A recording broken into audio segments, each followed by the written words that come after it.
Now, there is a super simple, very quick test that you can do to figure out if you have bowel disease or gut issues, okay? Which I'm going to explain at the end. You can fast forward if you want, but I recommend that you just hear me out because I have some very important points related to your gut, whether you have celiac, Crohn's, ulcerative colitis, diverticulitis, small intestinal bacterial overgrowth. When we're talking about bowel disease, it usually relates to your microbes, okay? You have trillions of microbes in your gut, and there could be some alteration in the amount or the type of microbes. You might have too little good bacteria and too much bad bacteria. And so, of course, people will say, well, you need to feed your bacteria fiber. And this is why they recommend 11 servings of grains, right? With at least 3 of those 11 servings being whole grains, because of course we all know that fiber feeds the microbes, right? We want healthy fiber. But the confusing part about that is whole grains doesn't usually have much fiber, like 7% fiber. It's not that much. It has a lot of other things like starch, but it's not like a very high fiber food. It also has phytic acid in it, which, if you don't know what that is, that blocks minerals, okay? Specifically iron, zinc, calcium, magnesium.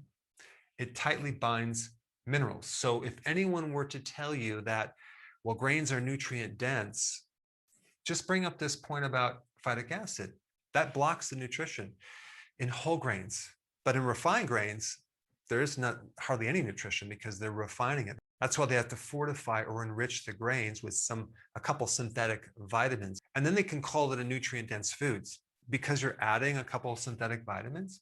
And then we have the protein in grains, which is gluten, which literally tears up the digestive tract and creates so many problems. So even though you may not have a gluten allergy, it could be a gluten sensitivity. So that's a real big factor. So honestly, I think the worst thing you could possibly eat for digestive problems is grains.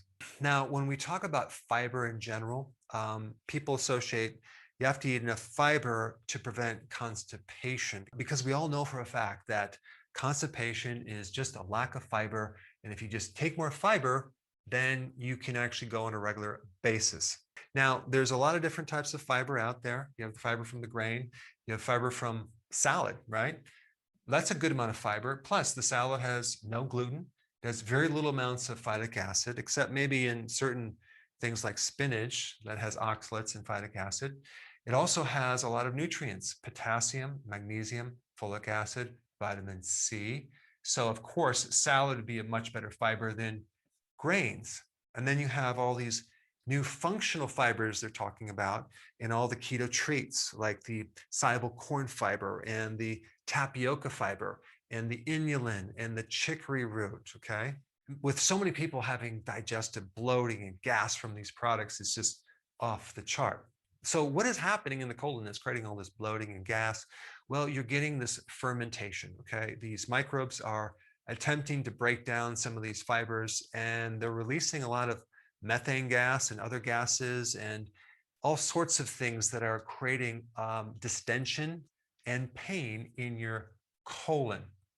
Now, relating to microbes, there's 3 types of general categories of microbes. You have microbes that are harmful, okay, to you. Those are called pathogens. You also have microbes that help you, okay, like friendly bacteria. Those are called mutualists. They have a mutual relationship with you. They give you certain benefits, and then you give them certain benefits. You give them a place to live, right? So there's this nice exchange. Then you have microbes that are kind of neutral. They're called commensal. They live in your body. They don't harm you. They don't help you. They don't bother you. So here's what you need to know about that. A good amount of the microbes that you have in your gut actually can change, morph into the bad guys. So in other words, you can have a microbe that is neutral that can turn pathogenic. Because if you think about it, where do these bad microbes come from, right? Do they just kind of appear from nowhere? No, they're actually coming from a condition from being neutral to now being pathogenic or harmful. And that definitely applies to like E. coli and H. pylori and C. diff and even candida.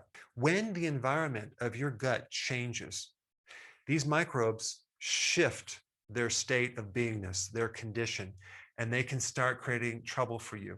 So when the environment changes, like there's stress in your gut, one stress would be antibiotics, right? Now you say, well, I don't take antibiotics.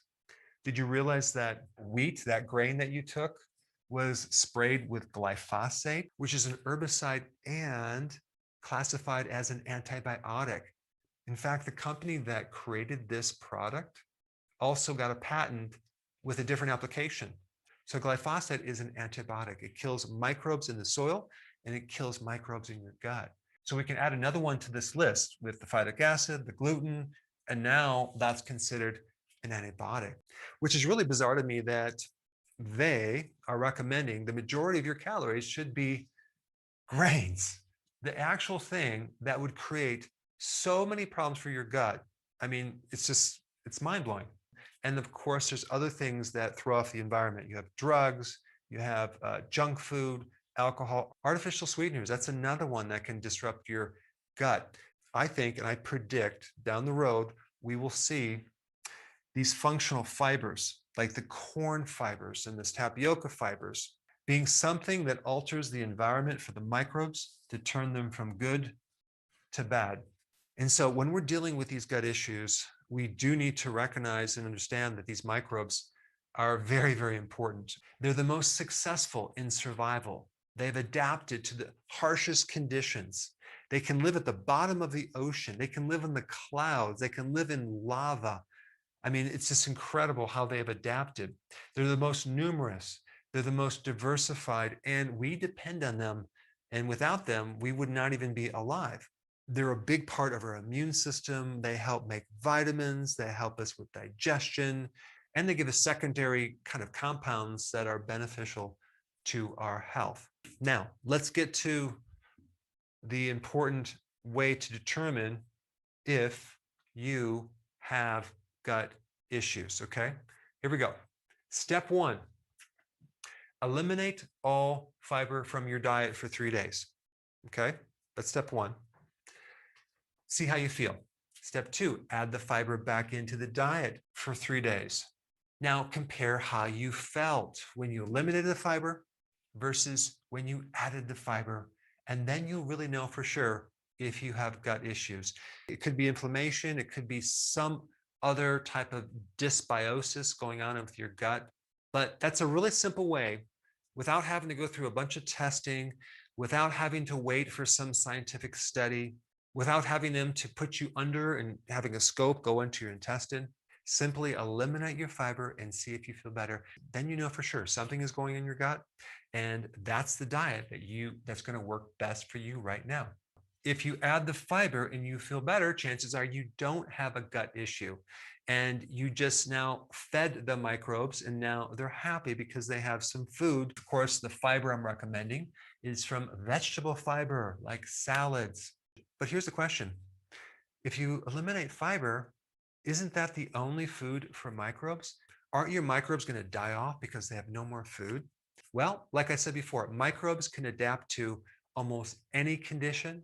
They can eat almost any food. Did you realize that microbes can even live on metal, plastics, and even your waste? So even in a condition called SIBO, you have these friendly bacteria in your small intestine. And what are they eating? Well, they are eating the fiber, but they're also eating other nutrients. They're eating other things. They're eating protein.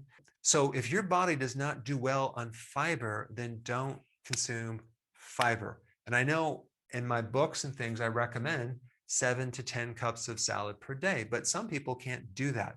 Personally, when I do that, I feel better. But I know a lot of people that don't feel good when they consume that much fiber, even if it's salad, not even talking about grains.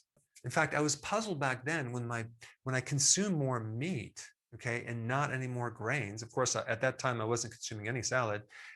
My bowels actually did very good. And I was very confused at the time. But over the years, I've healed my gut and I can tolerate more vegetable fiber. And the main reason I personally consume vegetables is not necessarily just for the fiber. It's for the nutrients, it's for the potassium, magnesium, vitamin C, folate, things like that. just as one last side note related to this topic, when you consume fermented food like sauerkraut or kimchi, that is way better than fiber. So let's say, for example, you get off fiber for a period of time and you want to introduce fiber back into the diet. I would recommend introducing fermented fiber, as in sauerkraut, kimchi, things like that. Now, since we're on the topic of microbes, okay, another really good video for you to watch would be the one on how microbes are affected when you fast. Check it out. I put it up right here.